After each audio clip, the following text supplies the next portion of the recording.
তার প্রভাব আর টাকার শক্তি দেখান, অথচ সর্বশক্তিমান মহান রাব্বুল আলামিন আজকে তার শক্তির উৎস দেখাইছে। জাস্ট একটা ছোট্ট নমুনা যে 5.7 মাত্রার ভূমিকম্পে পুরো দেশ কেঁপে গেছে। আর ঢাকা শহরে পুরান ঢাকায় লাশ, এই লাশের দিকে তাকানো যাচ্ছে না। গত পরশুই আমার এক কলিগের সাথে বলতেছিলাম যে ভাই, এই ঢাকা শহরটারে কেউ নাম দিছে জাদুর শহর, কিন্তু এই শহরটারে আমার কাছে মনে হয় যে মৃত্যুপুরী, মৃত্যুকূপ।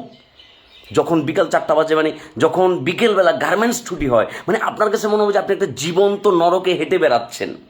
এই যে অপরিকল্পিত বিল্ডিং, ভবন, বহুতল ভবন একের পর এক এমন একটা অবস্থায় এসে ঢাকা শহর পৌঁছাইছে যে 5.7 মাত্রার ভূমিকম্পে আমাদের এই অবস্থা হয়ে গেছে। আমাদের সকলের কলিজা নেড়ে গেছে। অনেকের জীবদশা, অনেকের বয়সে এই লেভেলের ভূমিকম্প দেখে নাই। তাহলে চিন্তা করেন, এই ভূমিকম্পের মাত্রা যদি 7 থেকে 8ম মাত্রায় গিয়ে পৌঁছায়, 9ম মাত্রা হইলে ঢাকা শহরে মনে ধুলাবালি ছাড়ার কিছু খুঁজে পাওয়া যাবে না। এই ভূমিকম্প যদি বড় মাপের একটা হয়, তাহলে ব্রেকিং নিউজ দেওয়ার জন্য টিভি চ্যানেল ছাড়া আর কি টিভি চ্যানেলও খুঁজে পাওয়া যাবে না।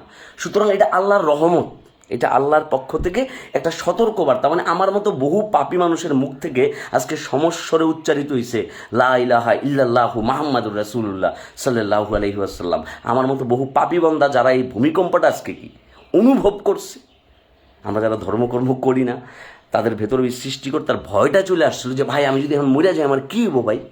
আল্লাহ আমাদেরকে একটা সতর্ক বার্তা পাঠাইছে যে আমরা যদি এখনও মানুষের প্রতি জুলুম বন্ধ না করি, মানুষকে ঠকানো বন্ধ না করি, আমরা যদি প্রতারণা, বেইমানি, মিথ্যাবাদী এগুলো যদি আমরা বন্ধ না করি, আমাদের পরিণতি আস্তে আস্তে খারাপ হচ্ছে। আর একটা সতর্ক বার্তা পাঠাইছে যে ভাই, এই যে ঢাকা শহরটারে নষ্ট করে দিছে। একটা এত সুন্দর শহর, যে শহরটারে অপরিকল্পিতভাবে গলা টিপে হত্যা করে মাইরা ফেলছে।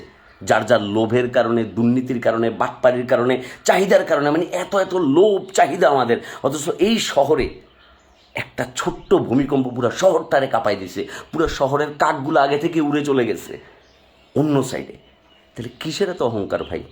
এখনও সময় আছে। আমরা যদি দুর্যোগগুলা মোকাবেলা করার জন্য, যদিও এখানে আমাদের কোনো নিয়ন্ত্রণ নাই, আমাদের কোনো শক্তি নেই যে আমরা এটাকে আটকাবো, কিন্তু আমরা কিছু পরিকল্পনা করে কাজগুলো যদি করি, তাহলে সেটার ক্ষয়ক্ষতির মাত্রা হয়তো আল্লাহ পাক কিছুটা হইলে কম করে দিবেন। মস্তিষ্কটাকে ব্যবহার করে যদি কি পরিকল্পনা অনুযায়ী কাজগুলো করি, ভবনগুলো নির্মাণ করি, ভাই বিল্ডিংয়ের পাশে আর একটা বিল্ডিং লাইগা থাকে, জায়গা নাই, একটা গাছ এই শহরে জন্মায় না। এই শহরে আপনার বাচ্চার ভবিষ্যৎটা কোথায়? আপনার ভবিষ্যৎটা কোথায়? মানে আমাকে কাজের পারপাসে ঢাকা যাইতে হয়। মানে আমি যতবারই ঢাকা শহরটাতে গেছি ভাই, আমার কলিজা সবসময় একটা মোচড় থাকতো যে কখন আমি ব্যাক করব, কখন আমি চট্টগ্রামে ব্যাক করব। আমি ওই শহরটার ভিতরে শান্তি পাই না, কারণ ওই শহর বানানোর দায়িত্বে যারা আছে তারা ধীরে ধীরে গলা টিপে মারতেছে। যে শহরটা মানুষের লোড নিতে পারতেছে না, ওই শহরটার ভিতরে হাজার হাজার লাখ লাখ মানুষ কি প্রতিদিন ঢুকাই দেওয়া হচ্ছে। এই শহরটার বয়স হয়ে গেছে, শহরটা ভারে নুয়ে গেছে, কুজে গেছে। ওই কুজো হয়ে যাওয়া শহরটা যদি এভাবে চলতে থাকে, জানি না আর কতদিন এভাবে চলবে। হয়তো দিন শেষে এমন একটা সিচুয়েশন হবে, কেউ যে কাউকে সাহায্য করবে ওই উপায় থাকবে না, সবাই আমরা বিপদে থাকবো। আর আল্লাহ পাক এই 30-32 সেকেন্ডের ভূমিকম্পে আমাদের শক্তির পরীক্ষা হয়ে গেছে না, যে মানুষ হিসেবে আমরা কতটা ক্ষুদ্র, কতটা ছোট একটা জীব। অথচ আমাদের এত অহংকার, এত লোভ, এত লালসা, এত আপনার আমাদের চাহিদা, আমাদের ভেতরে ক্ষমতার লোভ, পাওয়ার লোভ, নেশা। মানে আল্লাহ পাক আমাদেরকে শুভ বুদ্ধি দেখ। আমার মতো পাপী যারা আছে তাদের উপর যদি আল্লাহ পাকের একটু রহমত পড়ে, তাইলে হয়তো মানে উঠতে বসতে আল্লাহর নামটা অন্তত অ্যাটলিস্ট মুখে থাকতো।